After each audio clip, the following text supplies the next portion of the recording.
Hi, Kate. How are you? I'm really good. Mm, I'm guessing you're incredibly excited, right? Yeah, very, very excited.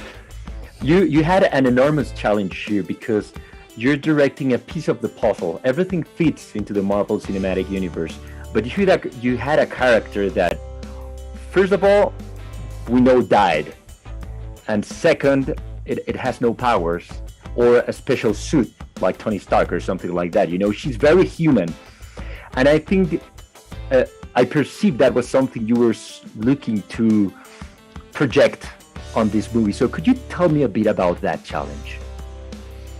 I think from the beginning, I saw those challenges as positives Mm. because the idea that our lead character had died gave me this beautiful theme about transcendence.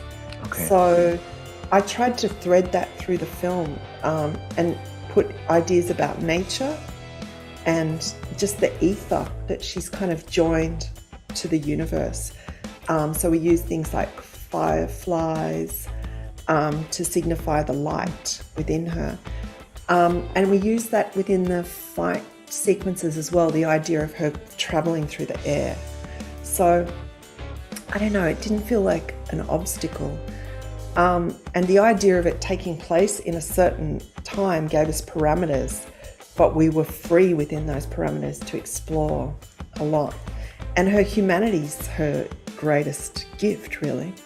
Yeah, and she's reflecting a lot into what had happened through her life, right? Every time, I'm trying to say this without giving away too much, of course, but it seems like every time she gets close to a character, there's a different perspective, and it seems very personal.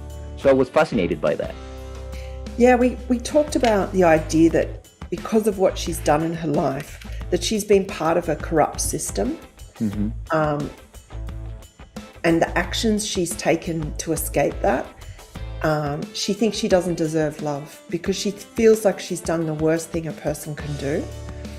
And that through this film and her relationship, mostly with Yelena, but also Melina,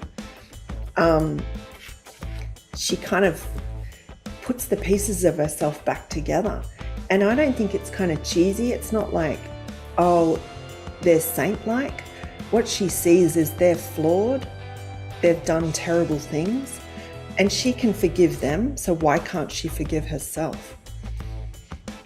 Okay, and then there's also this other side of everything we see in the movie, which I love, and was the whole family relationship, and let me tell you this little bit. My father was in the Navy, so I know what it's like to grow with a guy from the army. So there's the scene of them at the table. I love how are those profiles created, so you just stop thinking that this is a superhero movie, but there's also a family there. Tell me a bit about that. I really like that.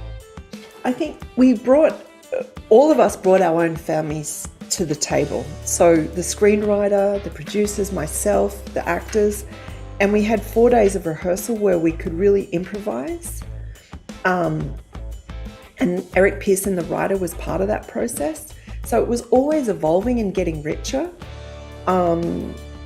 And we wanted it to be messy and chaotic, like a real family. So yeah, it was beautiful actually having that in the middle of all this spectacle. That film is really the heart of the film in many ways, that scene. Okay, yeah, I really like that. Oh, okay, they just let us know that we have like 2 minutes, so much to talk about, but well, Kate, thank you very much for the time for the interview. Without giving away too much, is there anything you could tell us about the post-credit scene? Anything you could give away without giving away too much? I have to ask about that. I can't give you anything. I'm so sorry. I understand, and I knew this was going to happen, but I have to ask.